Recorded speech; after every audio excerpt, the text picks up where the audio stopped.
우리도 전에는 어리석은 자에 순종하지 아니한 자, 속은 자, 여러 가지 정욕과 행락의 종로를 탄 자요, 악독과 투기를 일삼은 자요, 가증스러운 자요, 피차 미워한 자였으나 우리 구주 하나님의 자비와 사랑하심이 나타날 때에 우리로 구원하실 때 우리가 행한 바 의로운 행위로 말미암지 아니하고 오직 그의 공일하심을 따라 중생의 씻음과 성령의 새롭게 하심을 하셨나니 우리 구주 예수 그리스도로 말미암아 우리에게 그 성령을 풍성히 보주사 우리도 그의 은혜를 힘입어 의롭다 하심을 얻어 영생의 소망을 따라 상속자가 되게 하려 하십니다. 아멘.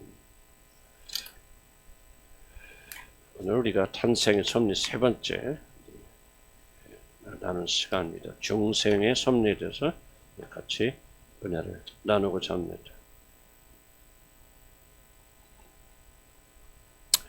오늘은 우리가 탄생의 섭리에 대해서 나누는 마지막 그런 시간입니다. 우리 지난 2주 동안 우리들이 이 세상에 우연히 태어나서 그래서 목적 없이 방황하며 살아도 되는 그런 존재가 아니라 나의 탄생에는 정말 놀랍고 값진 하나님의 섭리, 은혜가 있다, 그런 걸 나눴습니다. 나를 향한 하나님의 영원한 목적과 내가 존재하여야 하는 너무나도 값진 이유가 있다. 그러므로 우리는 이 목적에 따라서 우리에게 주어진 이 생애를 의미 있게 살아야 된다 하는 사실을 저는 강조했습니다. 이렇게 우리들이 이 세상에 태어났다는 사실 자체는 매우 중요한 일입니다. 그렇기 때문에 자신의 탄생의 의미를 우리가 바로 알게 된다면은 자신의 삶의 모든 방향이 바로 잡히지만 거꾸로 우리가 그 탄생의 의미를 잘 이해하지 못할 때 우리들의 삶은 큰 온통 어둠 속에서 헤매게 되어질 것입니다. 근데 우리는 바로 여기에서 아주 중요한 질문 하나를 던지는 것이 마땅하다고 그렇게 생각합니다. 물론 세상의 삶이 매우 중요하기 때문에 탄생의 의미를 깨닫는 것도 매우 중요하지만 만약 그 사람이 지옥에 간다면 이 세상에 살 때는 그렇게 자기 삶의 의미를 가지고 살다가 그러나 그가 지옥에 간다면 도대체 무슨 의미가 있을 것입니까? 온 천하를 얻고도 자기 자신의 생명을 잃어서 지옥에 간다면 도대체 이 세상에서 자기 삶의 의미를 발견하고 그렇게 유익하게 사는 것이 무슨 유익이 있겠습니까? 라는 중요한 질문을 우리가 던지지 않을 수가 없을 것입니다. 이러한 중요성 때문에 저는 인간 탄생의 가장 큰 섭리는 다른 것이 아니라 바로 중생, 즉 우리들의 영혼이 새로운 존재로 태어나는 거듭남의 신비에 있다는 사실을 저는 말하지 않을 수가 없습니다. 아무리 우리의 삶이 인생이 중요하다 해도 만일 우리의 영혼을 구원하는 거듭남에 들어있는 하나님의 그 놀라운 섭리를 이해하지 못한다면 우리들의 탄생에 대한 하나님의 섭리를 아무리 여러분이 깊이 깨달아도 그것은 절룩거리는 축복에 불과할 것입니다. 그래서 저는 오늘 여러분과 함께 오늘 중생의 섭리, 즉 우리들이 거듭나는 일에 하나님의 어떤 놀라운 섭리가 들어있는가를 같이 한번 생각해 보자 합니다. 첫째로 제가 여러분과 같이 나눌 것은 먼저 우리들이 선택받음에 대한 하나님의 섭리에 대해서 여러분과 같이 나누고자 합니다. 우리들이 선택받았다는 사실에 하나님의 놀라운 섭리가 있다는 사실을 저는 여러분과 같이 나누기를 원합니다. 이스라엘 정신세계를 이끌고 가는 이스라엘의 선생이라고 불리는 니고데모가 영생에 관심이 있어서 밤에 주님을 찾아와서 인간의 영원한 삶에 대해서 질문을 하고 주님이 대화하고 주고받을 때 우리 주님은 그를 향해서 니고데모야, 내가 거듭나지 아니하면 너는 결코 하나님의 나라를 보지 못하리라는 어떻게 보면 그에게 굉장히 충격적으로 들릴 수 있는 폭탄 선언을 우리 주님이 하셨습니다. 니고데모는 우리나라 따면 한 교단의 총회장과 같은 그런 위치에 있었고 저명한 신학교 교수의 자리에 있었던 그런 자인데 이를 향하여 하나님의 아들 되신 주님께서는 네가 아무리 뛰어난 존재이고 하나님의 모든 것을 다 아는 학자라 할지라도 다시 태어나는 중생의 역사를 경험하지 못하였다면 너는 결단코 하나님의 나라의 한 발자국도 들여놓지 못할 것이라고 엄하게 그를 경고하셨습니다. 우리 인생에 있어서 중요한 것 중에 하나는 물론 이 세상에 자신이 태어나는 의미를 발견하고 그 의미와 목적에 따라 사는 일이지만은 자신의 영이 지금과는 전혀 다른 신령한 존재로 다시 태어나는 것이야말로 그 사람의 운명을 결정짓는 가장 소중한 일이 아닐 수가 없습니다. 바로 이 중요한 일에 하나님의 개입이 있었다는 것입니다.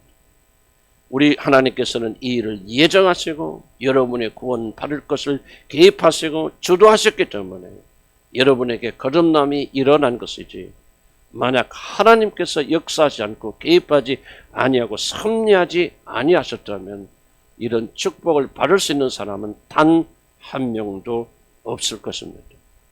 저는 저희 회심의 사건을 다시 한번 되돌아봅니다. 저는 어머니 뱃속에서부터 목사의 자녀로 태어나서 어머니 뱃속에서부터 교회에 다니던 모태 신자였습니다. 자연스럽게 교회에 다녔고 성장해서 주일학교 교사로 봉사하였고 주일은 단 한 번도 어긴 적이 없고 그렇게 열심히 봉사했지만 나는 주님을 알지 못하고 거듭나지 못한 사람이었습니다. 대학생이 되어서 서울에서 일주일에 한 번씩 의무적으로 주일 예배에 참석하면서 예배를 드리긴 드려도 예배 시간 내내 그날 오후에 있을 그때 한참 여기는 프로야구 누가 게임하는데 어떻게 될 것인가 그 중계를 기다리고 손목에 찬 시계를 들여다보면서 왜 이렇게 오늘 설교는 그렇게 긴지 예배 자체를 지겨워했던 그런 사람이었습니다. 교회 다니긴 다녔지만은 세상 사람들처럼 많은 죄를 짓고 방황하며 그렇게 살았습니다. 그러나 영원전에 나를 구원하시기로 예정하셨던 하나님의 섭리가 내 삶에서 작동하기 시작하였습니다. 제가 거듭날 즈음 저는 원인을 알 수 없는 우울과 공허와 자살 충동으로 매일 괴롭게 보냈습니다. 내가 행하던 많은 죄와 더러운 일들이 나를 짓누르기 시작하였습니다. 하나님을 그의 손으로 나를 누르심으로 세상을 사랑하는 나를 사정없이 다루기 시작하셨습니다.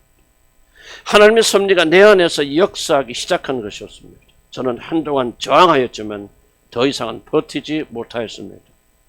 그런데 아마도 다윗도 저와 같은 그런 비슷한 경험을 하였다. 상황은 다르지만 비슷한 경험을 하였다는 것을 시편 38절에서 다음과 같이 고백합니다. 하나님께서 이 몸에 화살을 쏘아 붙이시니, 좀 쉬운 번역입니다. 하나님께서 화살을 이 몸에 쏘아 붙이시니 당신 손이 이라지로 짓누르시니 죄를 지은 이 몸은 살속까지 당신 진노 앞에 성한 데가 없사옵니다. 정녕 내 잘못은 내 머리 훨씬 위에 있어서 무거운 짐처럼 모질게 나를 억누릅니다. 골마터진 상처에서 냄새가 납니다. 모두 나의 어리석었던 탓입니다. 이렇게 고백하였습니다. 저는 더 이상 버티지 못하고 무엇인가 하나님과 나 사이는 크게 잘못된 것이 있구나.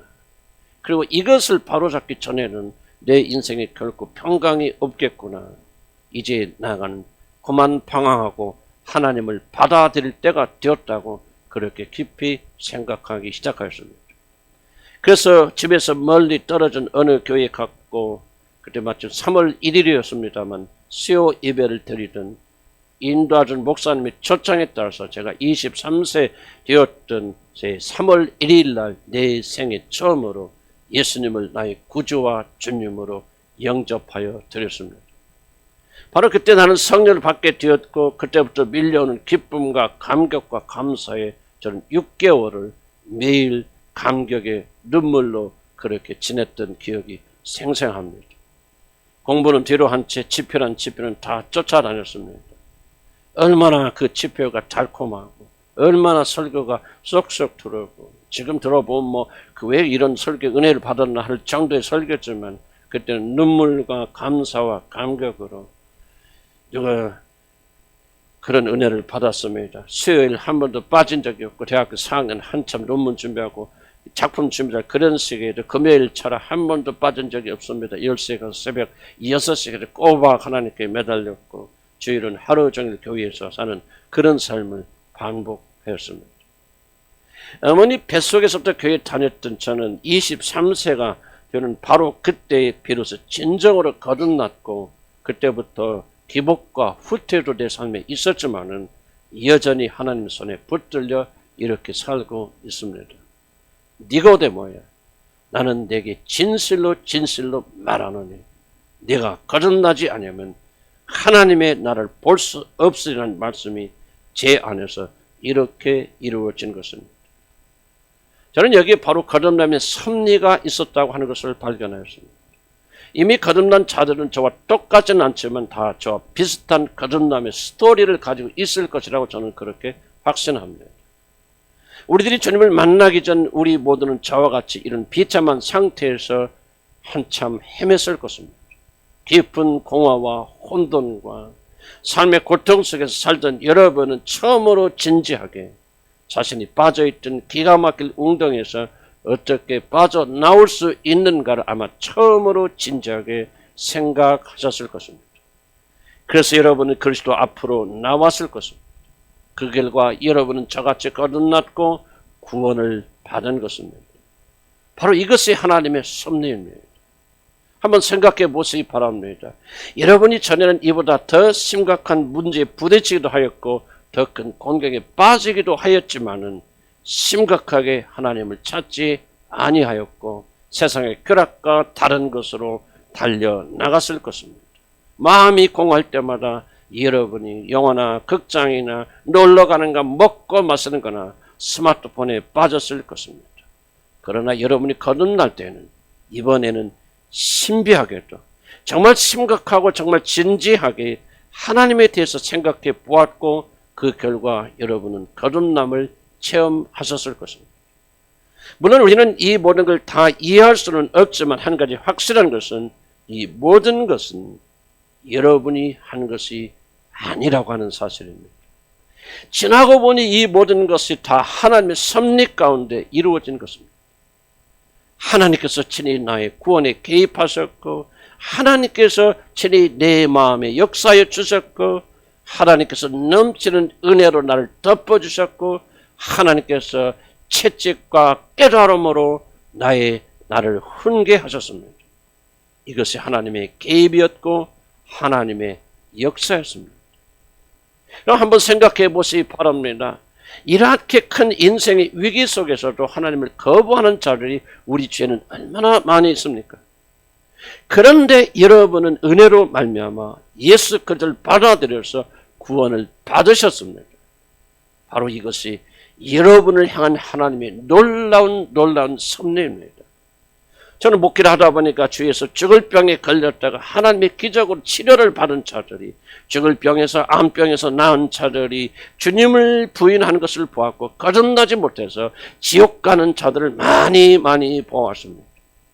그 사람의 영혼 구원을 위해서 모든 식구들이 수년 동안 합심으로 기도를 하고 그리고 그 사람이 실제 죽을 자리에 들어가도 끝까지 예수님을 자기 구주로 받아들인 것만큼은 거부한 채 지옥으로 내려가는 자들도 저는 적지 않게 목격하였습니다.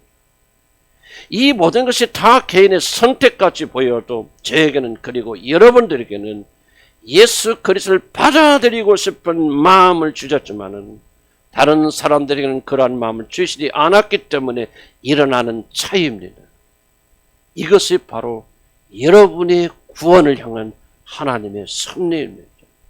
우리들이 잘나서 하나님을 믿는 것이 아니고 여러분의 마음이 선하고 다른 사람 나와서 여러분의 인생의 위기 때에 그리스도께 돌아오는 것이 아니라 삶의 고통을 통하여 우리들을 부르셨고 그 부르심에 응답하도록 여러분의 마음을 감동시키시고 여러분의 마음을 부드럽게 만들어 주셨기 때문에 그런 은혜를 여러분에게만 주셨기 때문에 여러분은 거듭나서 하나님의 자녀가 된 것이지 여러분 스스로의 선택과 결단과 의지를 동원하여서 하나님이 역사하지 않는데도 여러분의 힘으로 주님께 나온 사람은 여러분 중에 단 한 명도 없을 것입니다.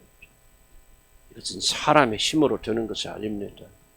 구원을 사모했던 부자 청년도 이 은혜를 일생 동안 구원을 사모해서 주의 율법을 다 지키며 주님께 나와서 어떻게 구원을 얻을 수 있습니까 하고 구원을 사모했던 부자 청년도 이 은혜를 받지 못하였기에 구원의 문턱에서 그는 되돌아서야만 했습니다.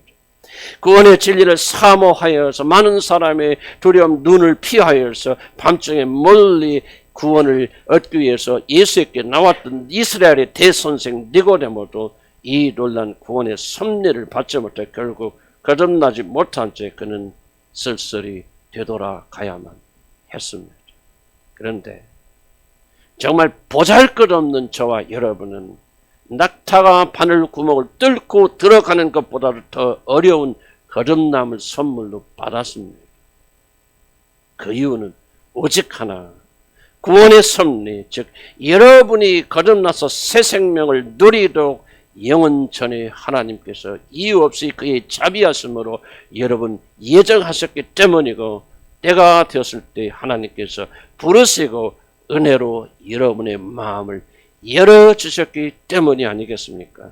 바로 이것이 여러분의 구원 안에 들어있는 하나님의 놀라운 섭리입니다. 여러분이 어떤 형편에 있든지 즐거워할 충분한 이유가 바로 이것 아니겠습니까? 우리 주님은 누가복음 13장 24절에서 이렇게 말합니다.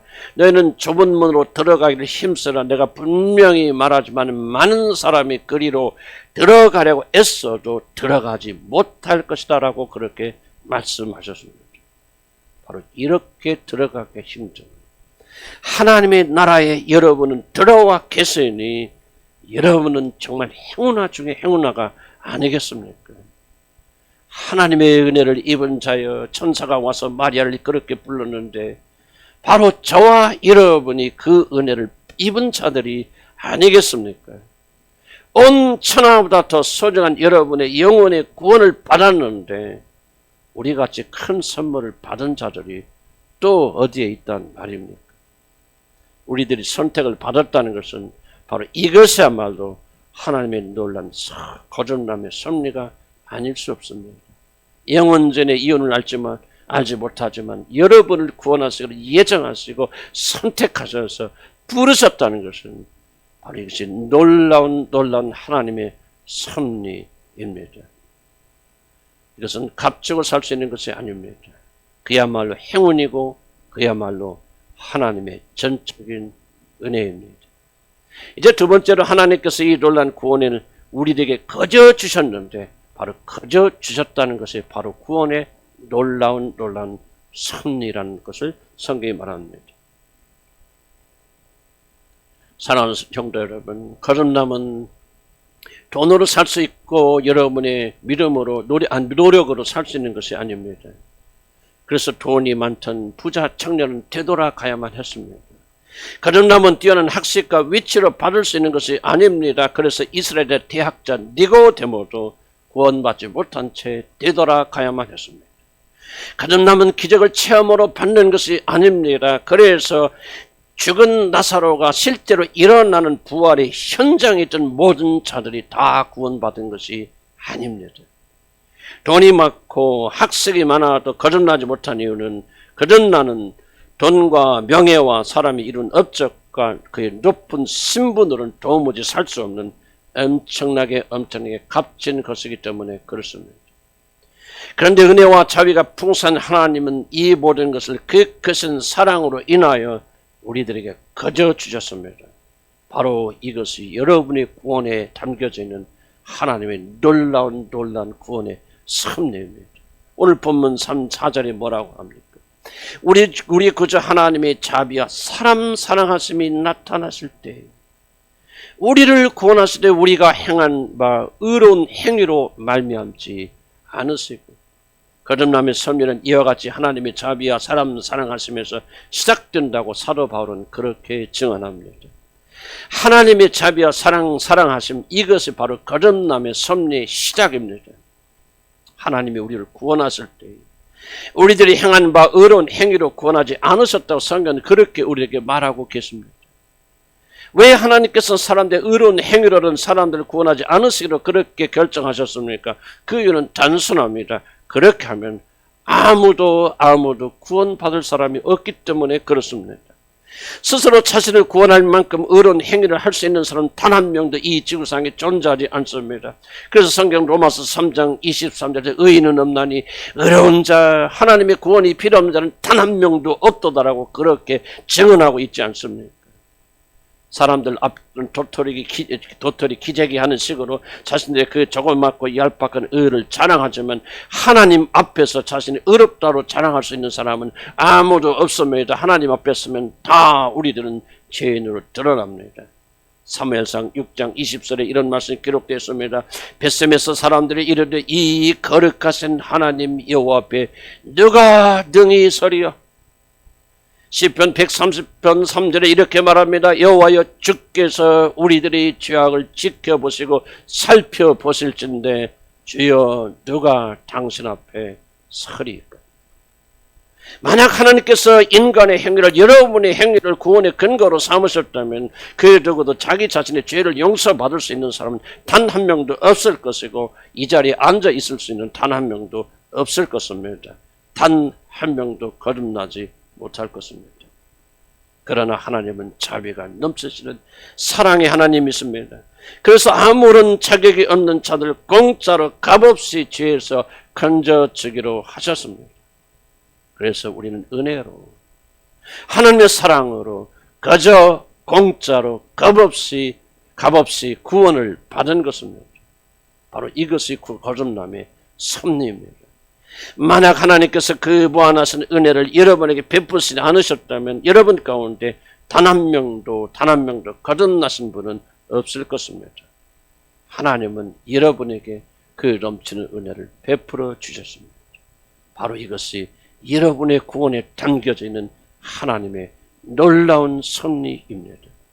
어디 그뿐입니까? 자비로우신 하나님께서는 기이한 사랑으로 여러분을 구원하셨다고 그렇게 성경에 기록하고 있습니다. 하나님이 세상을 이처럼 사랑하사 독생자를 주셨으니 하나님께서 사람을 사랑하신 기이한 사랑으로 인하여 하나님은 죄 허물로 죽은 우리들을 그 죽음에서 일으켜 세워주십니다. 달리다꿈하며 죽은 아이의 손을 잡아 일으켜 세워주시지 죄와 허물로 죽어서 썩어 냄새난 우리들을 그 손을 잡아 일으켜 세우십니다. 그래서 저와 여러분은 거듭난 것입니다. 이 모든 것이 다 하나님의 은혜와 사랑에서 비롯된 것입니다. 왜 성경은 중생의 섭리를 기이한 사랑이라 그렇게 말했습니까? 하나님의 형사로 지음받은 아담과 이브가 사탄의 유혹에 넘어가서 자신이 피조물점을 부인하고 창조주의 높은 자리에 스스로 올라서 하나님의 모든 권능과 영광을 누리려고 하나님을 반역하여 자신과 원수가 되어진 바로 그러한 자들을 사랑하시는 그 사람, 자기 원수된 사람을 사랑하셔서 아들까지 보내주시는 그 놀라운 사랑을 베푸시기에 성경은 그의 사랑을 향하여서 우리가 도무지 이해할 수 없는 기이한 사랑이라 그렇게 표현하는 것입니다. 사랑이 아무리 고상해도 사랑을 받을 만한 이유가 없는 자들을 사랑하는 것은 정상이 아닙니다. 그러나 하나님은 사랑받을 자격이 전혀 없는 죄인일 뿐만 아니라 사단과 한 짝이 되어져서 하나님께서 증오하시는 일만 즐기다가 결국은 하나님과 원수가 된 자들, 죄를 지었을 뿐만 아니라 그 죄를 사랑하게 되어 마음의 중심까지 부패되어서 마귀와 귀신들과 전혀 구분할 수 없는 냄새나는 그런 자들, 죄에서 건지시기 위해서 자신의 독생자 아들까지 아낌없이 우리에게 내어주셨으니 그 사랑이 어찌 기이한 사랑이 아니라니 무엇을 가리켜서 우리가 기이한 사랑이라고 하겠습니까? 하나님의 섭리의 두 번째 중요한 사실은 하나님께서 여러분을 구원하실 때 여러분의 행위로 말미암지 않고 그 크신 사랑과 하나님을 사람을 사랑하시는 그 귀한 사랑으로 여러분을 건지셨다는 것이 두 번째 성경에 강조하는 하나님의 섭리의 놀라운 찬입니다. 이제 세 번째 마지막으로 나는 중생의 섭리는 바로 우리들이 거듭날 때 실제로 일어나는 모든 신비한 일, 바로 이것이 구원의 섭리라고 성경이 말합니다. 우리는 우리들이 어떻게 영적으로 거듭나게 되는가를 보여주는 아무런 직접적인 정보를 성경 안에서 발견할 수가 없고 체험할 수가 없습니다. 왜냐하면 인간의 거듭남은 우리들의 눈으로는 볼 수 없는 신비한 일 중에 가장 신비한 일이기 때문입니다. 성경에는 거듭남이 이런 것이다 라고 말하지만 결코 어떻게 그렇게 거듭나게 되는지 실제로 어떤 역사가 일어나는지는 일체 설명하고 있지 않습니다. 주님께서 언젠가 거듭남에 대해서 말씀하실 때 요한복음 3장 8절에서 이렇게 말씀하셨습니다. 바람은 불고 싶은 대로 분다. 그 소리를 들어도 어디서 바람이 불어와서 어디로 가는지 우리는 도무지 알지를 못한다. 이와 같이 성령으로 난 사람은 다 이와 같이 그가 어떻게 거듭나고 어떻게 새롭게 되었는지 아무도 알지 못한다고 말씀하셨습니다. 바람이 도대체 어디서 만들어져서 어디로 불어오는지 아무도 알지 못하는 것처럼 사람이 어떻게 언제 거듭나는지를 알지 못합니다. 우리 주님이 가나 혼인 잔치에서 물을 포도주로 변화시키는 기적은 다른 것이 아니라 놀랍게도 사람이 거듭나는 일에 대한 표적입니다. 포도주가 떨어졌다는 말을 들으시는 우리 주님은 종들에게 명하사 항아리에 물을 가득 채우라고 그렇게 말씀하십니다. 그리고 나서 조금 있다 이들에게 손님들에게 이 물을 가져다 주라고 말씀하셨습니다. 종들이 보니 금방까지는 맑은 물이었는데 나누어 주려고 퍼는 순간 빨간 포도주로 변해 있는 것이 아니었겠습니까? 주님은 이들은 주님께서 그렇게 하셨다는 것, 명령하셨고 자기들은 순종했다. 물을 갖다 주니 포도가 되었다는 사실을 알 뿐 어떻게 물이 포도주로 변하는 걸 도무지 알 길이 없었습니다. 물이 포도주로 변한 그 변화 자체는 우리 눈으로 볼 수 있는 그런 자연적인 일이 아니기 때문에 그렇습니다. 바로 거듭남이 그렇습니다. 아무도 우리들이 어떻게 변하는지 알지 못합니다. 하나님이 어떤 역사를 베푸시고 어떤 능력을 베풀어서 우리가 전혀 새로운 자, 죽은 자 가운데서 다시 일어나서 부활하는 자가 되는지 우리는 도무지 알 길이 없고 성경은 기록하고 있지 않습니다. 그럼에도 불구하고 우리가 거듭남의 역사에 대해서 약간 엿볼 수 있는 그런 성경의 구절들이 있습니다. 바로 그것이 천지 창조입니다. 하나님께서 천지를 창조하실 때 처음 지구는 어둠과 흑암이 가득하고 물이 모든 지구를 덮어서 아무런 땅도 새기지 않은 그야말로 흑암 자체라고 성경이 그렇게 말하고 있습니다. 물론 우리는 왜 지구가 이렇게 흑암이 덮치고 공허하고 혼돈스러운 장소가 되는지 알지 못합니다. 여러 가지 가설들이 있지만 성경에 기록하고 있지 않기 때문에 우리는 다만 의문점을 남겨줄 뿐입니다. 그러나 확실한 것은 바로 이런 공허와 혼돈과 흑암이 가득한 지구를 하나님은 6일 동안의 창조활동을 통해서 가장 아름다운 낙원으로 바꾸셨다는 사실을 알 뿐입니다. 그런데 하나님께서 이 어둠의 장소를 가장 아름다운 곳으로 바꾸시기 위해서 가장 먼저 하신 일이 있습니다. 그것이 뭐냐 하면 하나님 자신의 영을 보내서 온 지구를 덮고 있는 수면을 운행하게 하신 것입니다. 하나님의 성령은 어둠과 혼돈과 아무것도 없는 공허한 지구의 표면을 감싸고 운행하셨습니다. 그런데 운행이란 말은 좀 특이한 말입니다. 엄마가 자기 뱃속에서 아이를 태 속에서 감싸고 있다. 좀 더 정확한 인큐베이터에 아이가 들어가 있는 것처럼 그렇게 감싸고 있다고 하는 말이 운행이라고 하는 히브리 말의 뜻입니다. 그러니 운행하였다는 말은 성령께서 흑암과 혼돈과 무질서의 이 지구를 어머니의 품처럼 감싸고 있으셨다는 그런 뜻입니다. 그리고 나서야 하나님은 이제 창조의 역사를 시작하셔서 가장 처음 창조 빛이 있으라 그렇게 말씀하십니다. 성령이 운행하셔서 흑암의 지구를 감싸기 전까지는 하나님은 어떤 창조의 역사를 시작하지 않았습니다. 모든 혼돈과 무질서의 세상을 성령께서 감싸시니 이 혼돈과 흑암의 지구는 이제 비로소 하나님의 창조를 받아들일 수 있는 그런 장소로 변합니다. 그제서야 하나님은 빛이 있으라 하시며 빛을 창조한다는 사실을 좀 주목해서 보아야 됩니다. 천지창조 우리의 거듭남에 아주 깊은 관련이 있다는 생각은 결코 저만의 생각이 아닙니다. 사도 바울도 저와 똑같은 그런 생각을 하였습니다. 그래서 고린도서 4장 6절에서 이렇게 말합니다. 어둠 속의 빛이 비춰라 하고 말씀하신 하나님께서 우리 마음속을 비춰주셔서 예수 그리스도의 얼굴에 나타난 하나님의 영광을 아는 지식의 빛을 우리에게 주셨습니다. 라고 그렇게 말합니다. 여기서 어둠 속의 빛이 빛이라고 하셨다고 하는 일은 바로 천지 창조를 지금 사도 바울이 언급하고 있는 것입니다. 천지를 창조할 때 이 어둡고 공허하고 혼돈된 지구를 향해 빛이 있으라고 명하신 바로 그 하나님께서 여러분이 거듭나게 되어질 때에 여러분의 마음속에 그리스도 예수는 하나님의 영광, 예수 그리스도가 하나님이시구나, 그리고 그분께 나가는 유일한 길이구나, 이분이 그분께는 길과 진리와 생명이 되시구나, 예수를 믿어야 영원한 생명을 얻을 수 있구나 하는 지식의 빛을 비추어 주시는데, 이것이 바로 거듭남이라는 것입니다. 저는 거듭남에 대해서 생각할수록 거듭남은 천지창조의 역사 매우 유사하다고 저는 그렇게 확신합니다. 이런 한번 생각해 보시기 바랍니다. 우리들이 그리스도를 아는 빛을 받기 전에 먼저 뭐 일어납니까? 거듭나기 전에 여러분 회심하기 전에 어떤 일이 먼저 일어나고 있습니까? 여러분 알지 못하고 깨닫지 못하지만 바로 성령께서 여러분을 감싸 주셔서 죽은 영혼을 다시 살리시는 일을 하십니다. 그리고 나서야 여러분 비로소 빛을 받아들일 수 있고, 그리고 나서야 여러분 비로소 구원에 관계된 것을 이해할 수가 있습니다.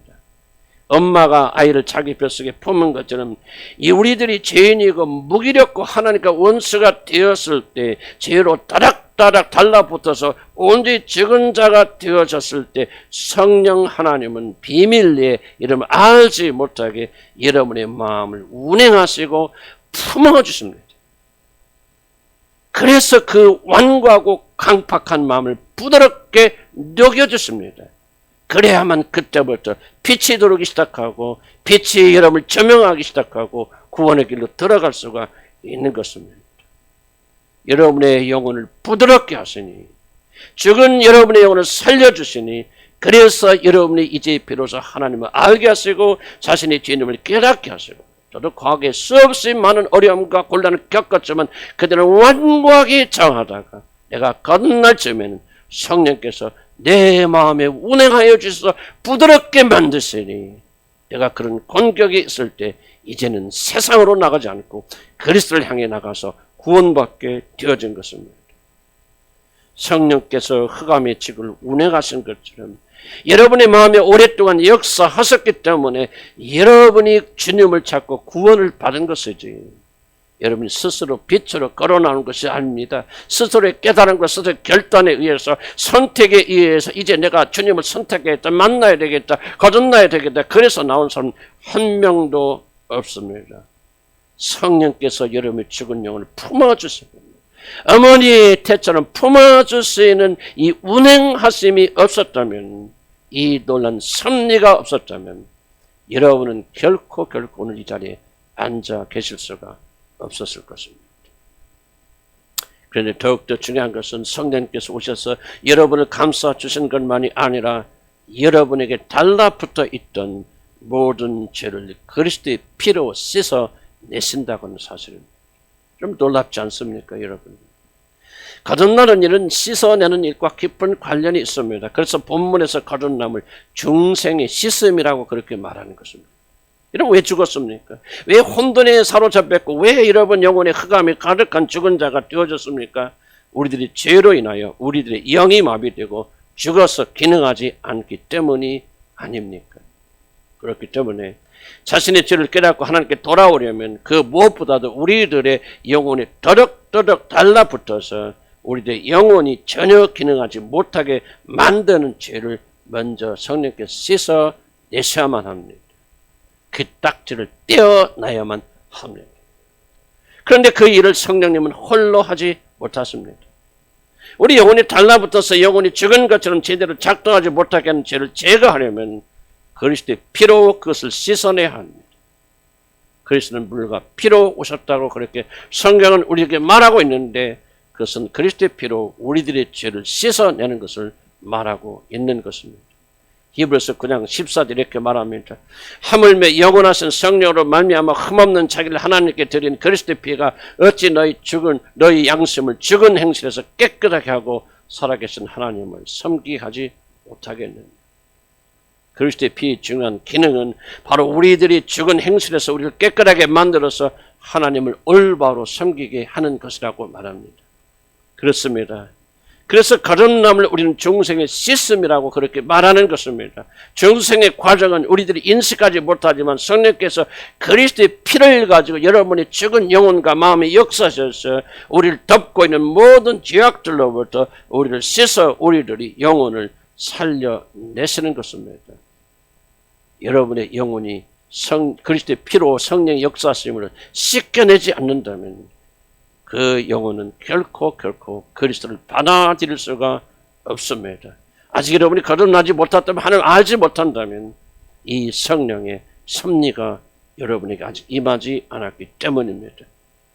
하나님께서 그의 성령을 보내어 죽은 지구를 덮으시고 감싸셔서 하나님의 창조의 역사를 받아들일 수 있는 그런 땅으로 바꾸시듯이 죄에 허물로 죽은 우리들이 하나님을 찾지도 않고 그리스도를 알지 못할 바로 그때에 하나님은 자신의 영을 우리 택함 받은 여러분들에게 보내주셔서 여러분의 영을 살려주시고 운행하시고 품어주심으로 이제 구원의 길을 걷도록 하시는 것입니다.